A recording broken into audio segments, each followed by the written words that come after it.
Jadi gini, akhir-akhir ini kan Bapak Ibu ada melihat ya fenomena kenaikan harga aset digital ya, aset kripto ya di Indodax yang di market dunia lah yang wow gitu ya.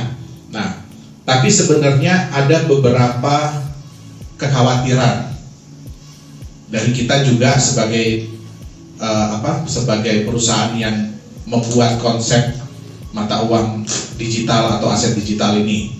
Kenapa? Karena itu sudah ada, jadi sudah ada berita ya bahwa fenomena aset digital ini akan menjadi sorotan bagi bank-bank sentral dunia. Kenapa? Karena kenaikannya di luar daripada udah nggak masuk di akal lah ibaratnya. Ya. Terus volume yang terjadi juga nggak masuk di akal. Yang dikhawatirkan oleh bank-bank sentral ini apa? Bapak Ibu harus tahu ya, kalau yang namanya di trading itu kan berarti ada yang menjual dan ada yang membeli. Ya. Kalau Bapak Ibu lihat chartnya atau tabelnya dari mata-mata uang kripto ini, ada nggak yang begini? Nggak ada. Pasti begini. Ya, pasti naik turun, naik turun, naik turun. Ya, jadi kayak kalau kita pegang aset digital itu jadi kayak naik roller coaster. Ya, nggak pernah saya lihat ada orang naik roller coaster ketawa-ketawa. Yang ada teriak-teriak, pingsan banyak. Ya, jadi nggak ada yang ketawa-ketawa naik begituan. Nah, sehingga terjadi apa? Ada kata-kata ini yang sangat menarik saya baca dari The Fed. Ya, jadi Bank Sentralnya Amerika. Jadi Direktur Bank Sentral Amerika bilang, mata uang kripto ini lama-lama bukan lagi menjadi aset, tapi menjadi alat spekulasi. Ya, jadi ibarat kata, ya kita tebak-tebakan deh harganya mau naik atau mau turun. Ya, kalau naik semua ketawa, kalau turun nangis, betul nggak? Nah, di Nagaya kami tidak mau bikin aset yang seperti itu. Ya, kami tidak mau bikin aset yang seperti itu. Kenapa aset-aset ini rata-rata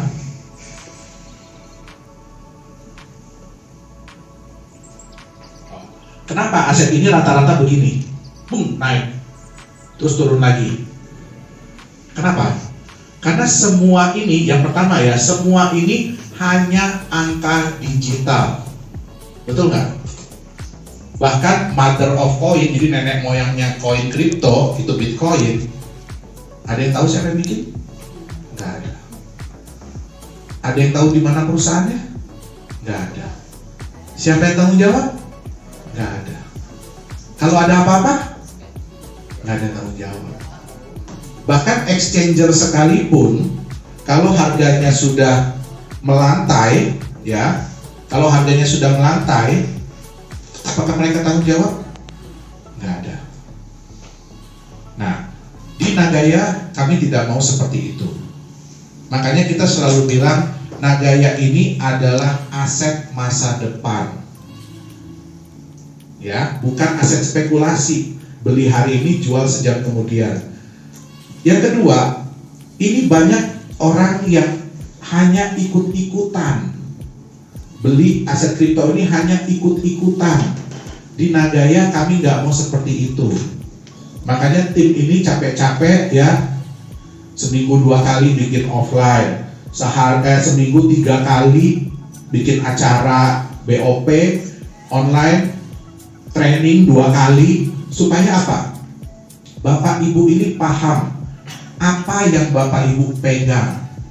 Ingat baik-baik, yang pertama, Nagaya ini bukan hanya angka digital.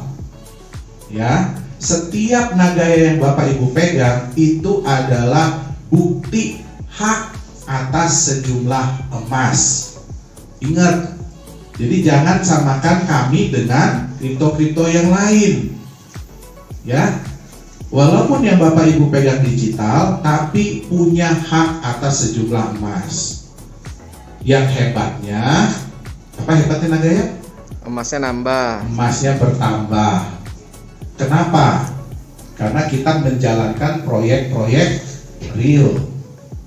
Kebiasaan dari perusahaan-perusahaan lain, cryptocurrency lain, kalau jalanin proyeknya apa? Digital. Nah, kita nggak mau itu, ya. Kalau orang melihat grafik naik begini, happy nggak? Happy ya. Begitu turun begini, Nangis. begitu melantai, Nangis kimus.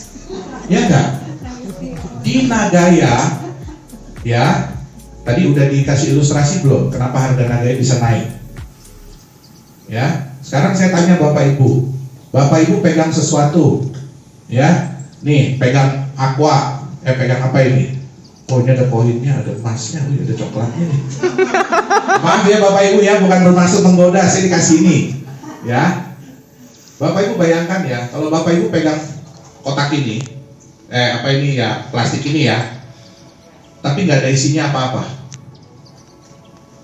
Terus Bapak Ibu, ya, ini begitu masuk, ini kotak harganya naik turun, ya. Dibandingkan dengan begini, ini Bapak Ibu punya kotak ini, dengan punya kotak ini, di dalamnya ada emas. Terus emasnya bisa bertambah. Siapa yang pegang ini berarti punya hak emas dan emasnya bertambah, ya. Kemudian dapat profit sharing, imbal hasil, ya. Sayang nggak sama kotak ini? Sayang ya. Kita udah ada profit sharing berapa kali? 4 kali. Ya, kita udah ada profit sharing 4 kali. Jadi Bapak Ibu udah lihat ya, ada imbal hasilnya. Tambah saya nggak mana gayanya? Sayang. Kalau Bapak Ibu beli di harga $1 kemarin, ada temennya yang nawar $1, apa ia mau dijual? Ingat ya Bapak Ibu ya, ini jumlahnya terbatas. Saya mau, walaupun saya punya kemampuan untuk bikin Nagaya kemarin, tapi saya nggak ada kemampuan untuk menambah jumlah Nagayanya. Ya, kenapa? Karena kita sudah diverifikasi sama pihak Singapura juga bahwa Nagaya ini hanya ada 50 juta.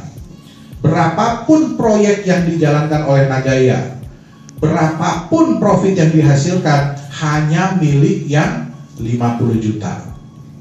Jadi bukan berarti kita nambah proyek, kita nambah Nagaya, tidak. Ya. Nah, artinya apa? Hak untuk mendapatkan imbal hasil ini terbatas. Siapa yang punya, dia yang bisa dapat. Oke? Sekarang, ini kalau melihat grafik seperti ini artinya apa? Ada yang mainin, betul nggak? Betul. Ya, ada yang mainin. Di Nagaya perusahaan mainin harganya kayak apa? Ya, kalau ini kan ada yang mainin, ada cukong lah ibaratnya ya. Di Nagaya kita mainin harga kayak apa? Ya. Sekarang kalau kita udah masuk di market, di exchanger, perusahaan bilang gini, tanggal sekian kita akan bagi profit sharing dan nambah emas, ya, dari proyek nomor 1. Sebelum itu harga di market gimana kira-kira harga Nagaya? Naik ya, udah pasti. Betul nggak? Kenapa? Yang pegang dapat. Jadi orang berusaha untuk megang duluan sebelum ada imbal hasil, betul nggak? Ya. Proyek Nagaya apa iya cuma 1? Tidak.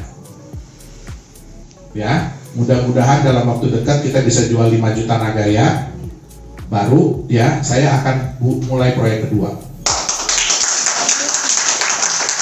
Ya, berarti sebulan 2 kali. Jadi paling tidak 2 kali harga Nagaya pasti naik di market, betul nggak? Kalau kita punya 10, ya 3 hari, betul ya? Kalau kita punya 30, setiap hari. Kira-kira harga Nagaya bakalan turun nggak? Nggak bakal. Orang besok-besok udah nggak peduli sama profit sharing, betul nggak? Kalau harga udah begini, toh lewat tuh, udah lewat gitu. Orang udah nggak peduli sama profit sharing. Tapi yang penting jelas kenapa kita begini.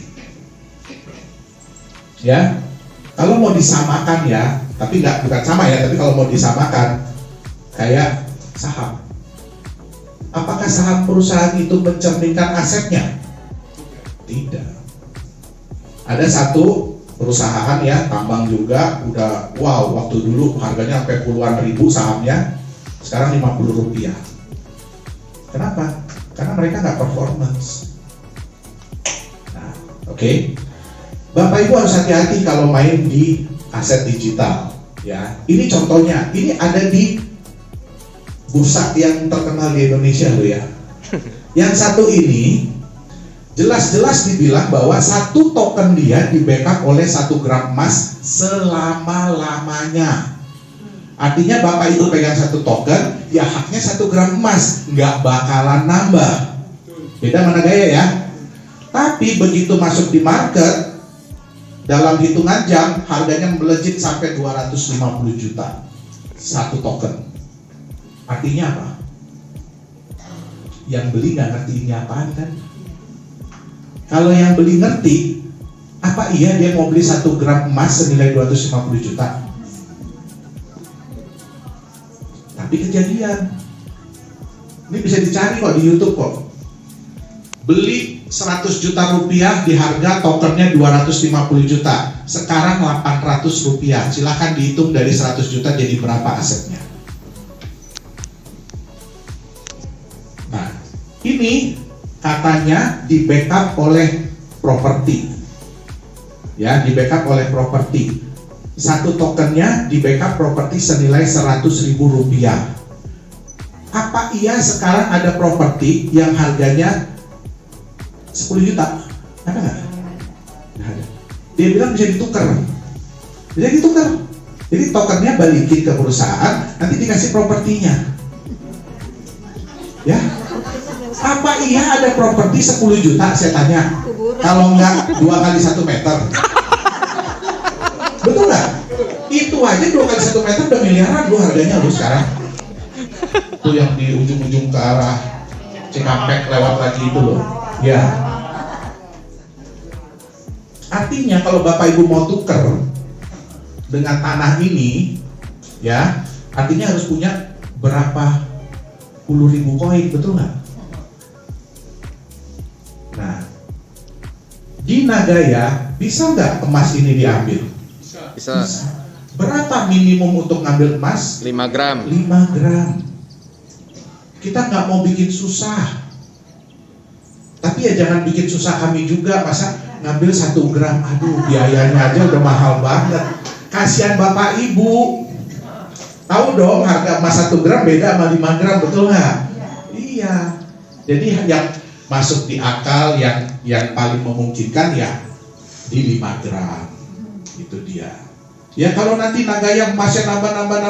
Kalau 0,05 gram per Nagaya berarti butuh berapa Nagaya? 100. Udah naik jadi 0,1. Ya berarti butuh 50. Nagayanya dikembalikan. Kalau udah naik jadi 0,5 ya cuma butuh 10. Itu dia. Ya. Ini ingat tadi ya, 1 token itu mewakili nilai properti senilai 100.000. Ingat ya? Waktu masuk di exchanger, turun, tiba-tiba dalam hitungan jam jadi 1 miliar 1 token. Kira-kira ada yang beli nggak? Ada. Kalau nggak ada yang beli nggak jadi 1 miliar harga di sini. Berarti ada yang kena peh nggak? Bayangin 1 miliar turun jadi 200 ribuan sekarang. Stroke, Pak. Hah? Ya mudah-mudahan singgah ya Pak ya. Di Nagaya kami tidak mau Bapak Ibu seperti itu. Sama seperti ini, kami tidak mau nantinya Bapak Ibu, mohon maaf ya, dibodohi sama market. Ya, jangan jual Nagayanya kalau nggak butuh-butuh banget. Pelajari dulu. Ya, kita aja kadang-kadang mau beli barang mikir dulu, betul nggak? Mau jual barang mikir dulu, cari tahu nih harganya berapa ya. Apa iya mobil Mercy harga 1 miliar, terus ada orang bilang, ih ini mesinnya jelek, jual aja 100 juta gitu. Ya nggak?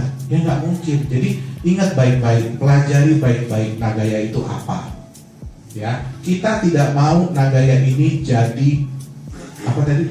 Spekulasi, alat spekulasi, nggak mau. Yang kita mau Nagaya ini jadi aset masa depan. Yang Bapak Ibu, ya mudah-mudahan ya rezekinya lancar terus, jadi Nagaya nggak perlu dijual, bisa kasih ke anak cucu. Itu dia. Oke? Sekarang banyak yang berpikir begini, Pak, apa iya sih? Ya, harganya bisa $100 gitu ya. Tadi aja nggak jelas aja, udah jelas-jelas 1 token 1 gram, begitu masuk di market bisa jadi 250 juta ya.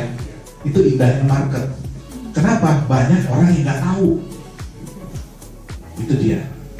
Nah, jadi di Nagaya pun nantinya bagi mereka-mereka yang nggak tahu, kita udah masuk di market, ya itu bisa kejadian. Begitu. Nah, oke? Jadi semua itu mungkin. Nah, satu, tadi mungkin udah dibilang ya, prinsip kita dari awal adalah membangun kepercayaan dan nilai. Jadi harga itu kita bangun melalui apa? Legalitas dan transparansi. Ini penting, kepercayaan itu sama dengan harga. Kenapa? Di daerah sini dulu, saya ingat ya, mama saya, papa saya bawa saya ke sini, ya. Itu tahu, ada tahu Cubic? Cubic ya? Ya, itu tahun 85-an deh, 85 deh, ya. Itu bentuknya masih begini Bapak Ibu.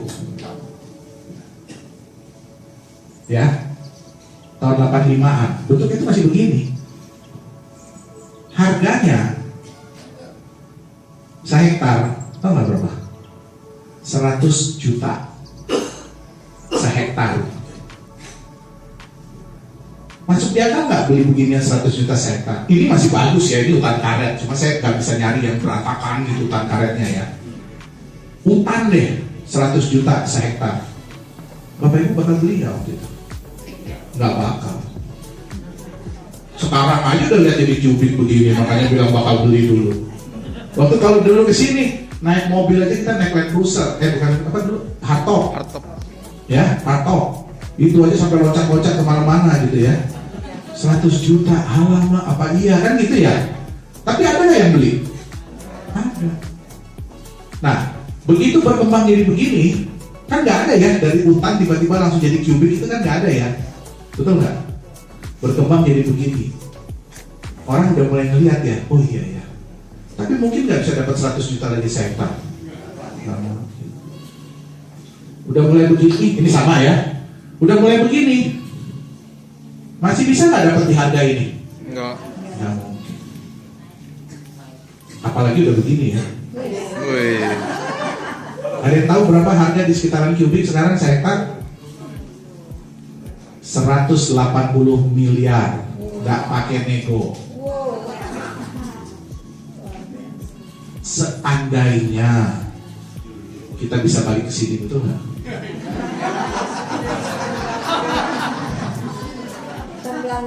Makanya orang berebutan mau bikin mesin waktu, betul nggak? Iya. Seandainya saya bisa balik ke sini, yaitu. Ada nggak yang beli di sini waktu itu? Ada. Ada yang beli di sini? Ada. Ada yang beli di sini? Ada. Ada yang beli di sini? Ada. Yang beli di sini resiko nggak? Resiko. Dia belum tahu ini mau diapain, betul nggak? Yang di sini, aduh masih begini, tetangga aja nggak punya kan gitu. Di sini, oh ya udah lumayan lah, betul nggak? Begitu dari sini. Berarti semakin tinggi kepercayaan terhadap area atau barang itu, harganya semakin tinggi. Sama dengan harganya, betul nggak? Ya.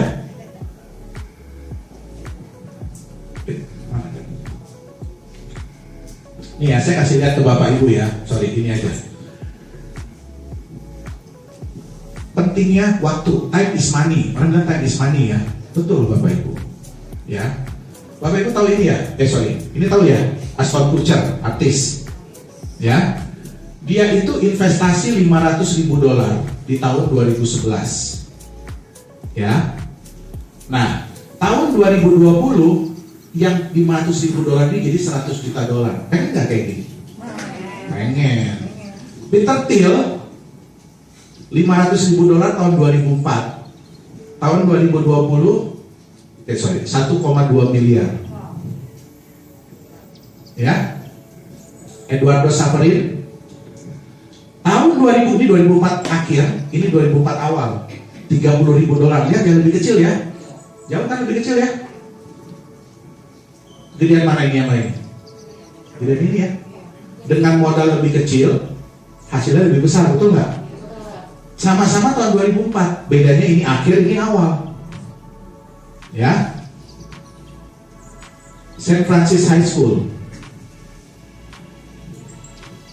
24.000 dolar tahun 2011 jadi 24 juta dolar tahun 2020. Kita lihat di mana mereka invest.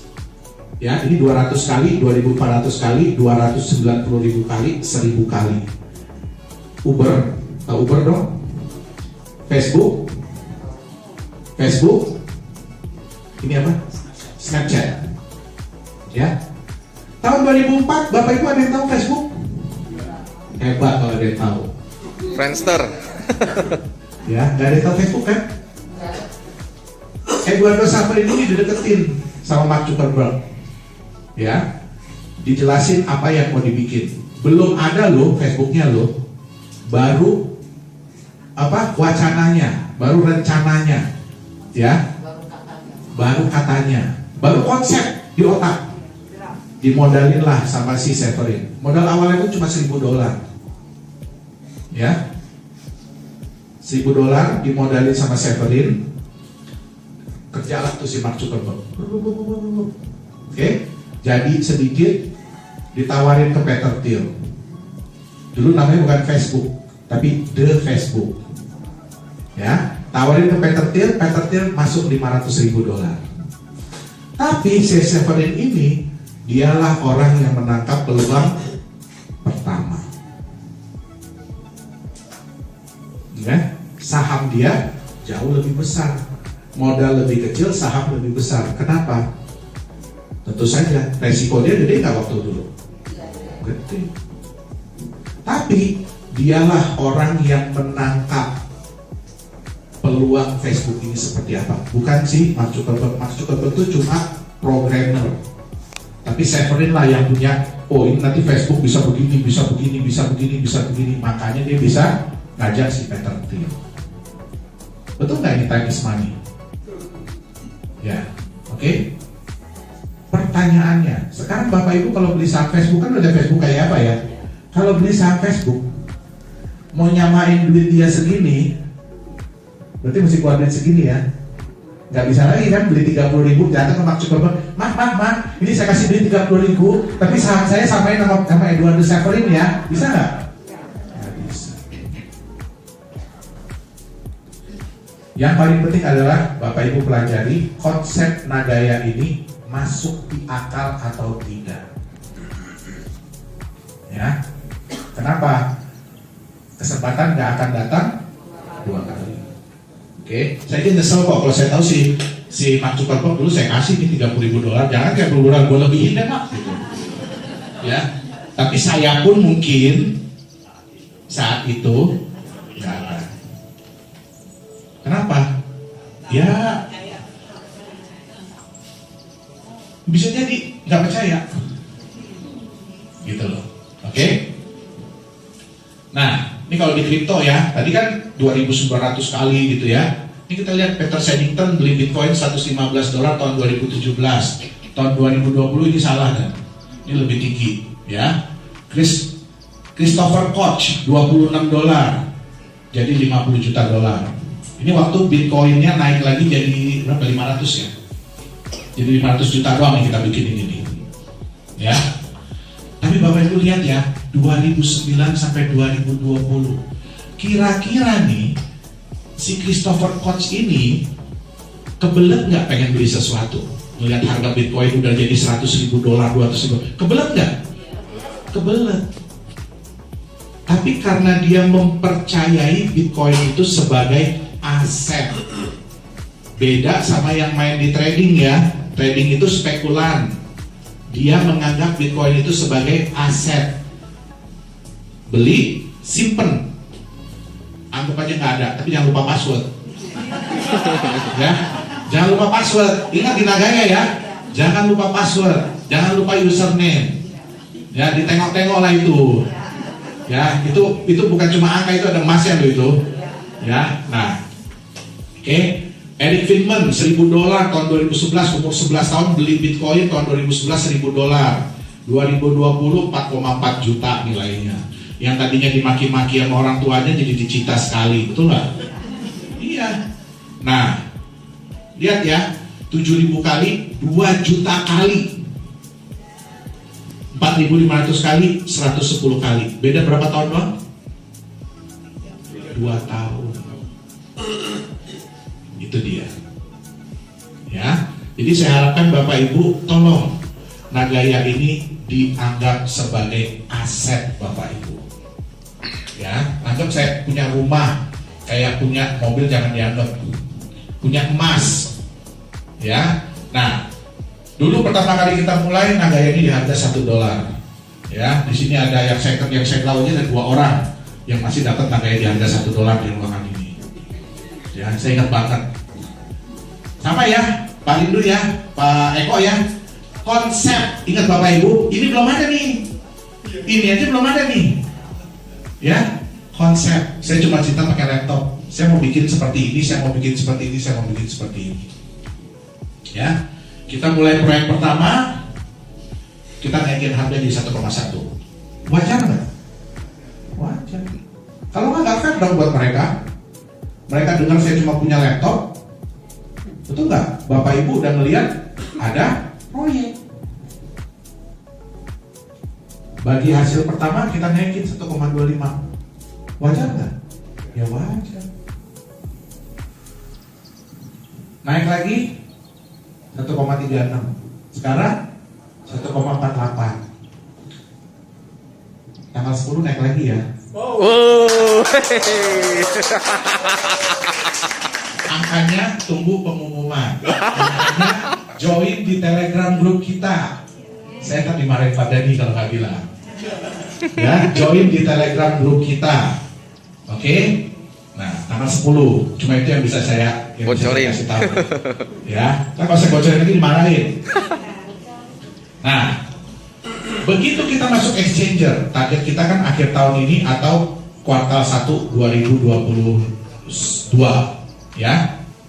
Proyek udah berkali-kali ngasih profit sharing, betul nggak? Kita audit, kita masuk exchanger. Apa yang terjadi kalau masuk exchanger? Baik. Orang-orang pada baik. Bapak Ibu ada yang lihat penjualan hari ini yang sangat signifikan di Nagaya? 153.000 Nagaya plus 15.000. Itu dari mana? Dari Rusia, dari Dow Konsensus. Kita ngomong 20 menit sekali doang. Makanya jujur Bapak Ibu ya, seneng nggak saya ngeliat penjualan begitu? Enggak. Bapak Ibu tahu proyek Nagaya di mana? Indonesia. Saya orang mana? Indonesia. Indonesia. Harga murah siapa yang punya? Rusia itu. Ya, Korea. Sekarang penjualan luar negeri kita jauh di atas penjualan Indonesia. Sedih. Kenapa? Artinya menangkap peluang ini adalah orang luar. Yang dapat imbal hasil banyak siapa? Orang luar. Orang luar. Ya mohon maaf, bisnis mesti jalan terus. Itu dia. Ya. Nah, sekarang begitu masuk exchange, kira-kira harga gimana? Naik. Pakai di mall Korea. Ingat ya, di mall Korea itu bukan orang beli, orang datang bukan untuk investasi, bukan untuk punya aset. Dia nggak mikirin, dia mau tahu apa? Gua mau shopping, saya mau belanja, anak saya mau nonton. Untuk bisa melakukan itu, mereka harus beli Nagaya dulu. Bapak Ibu tahu ya, kalau kan ada beberapa food court ya yang mesti isi dulu kartu gitu ya, yang mirip lah, tapi belinya Nagaya. Kira-kira mereka peduli nggak harga Nagaya berapa? Enggak. Nggak peduli. Karena harga barang pun akan ikutin Nagaya. Ingat, permintaan semakin tinggi, sedangkan yang jual semakin sedikit, artinya harga Naik. berapa harga di sini? Lebih tinggi nggak dari masuk di exchanger? Lebih. Lebih. Nah, nanti dipakai peer-to-peer loan, jadi jaminan, ya, bisa pinjam meminjam. Ini makanya penting kepercayaan. Kenapa? Supaya orang mau Nagayanya dijadikan jaminan. Itu kita butuh tempat, butuh legalitas yang jelas. Siapa di sini nggak tahu Singapura? Siapa yang tahu di mana British Virgin Island, Vanuatu, Seychelles, Grenadines?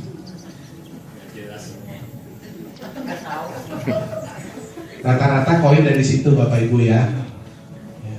Oke. Nah, $100 bisa nggak Nagaya lebih dari $100? Bisa. Jadi pertanyaannya adalah bukan kapan saya beli Nagaya, di harga berapa Bapak Ibu mau beli Nagayanya? Ya. Nah, ini penting ya. Bapak Ibu mau memiliki Nagaya dulu, terus sama-sama kita buktikan harga naik ke $100, happy nggak? Happy. Atau mau nunggu dulu harganya udah $100, baru saya percaya, saya beli Nagaya. Kembali kepada masing-masing.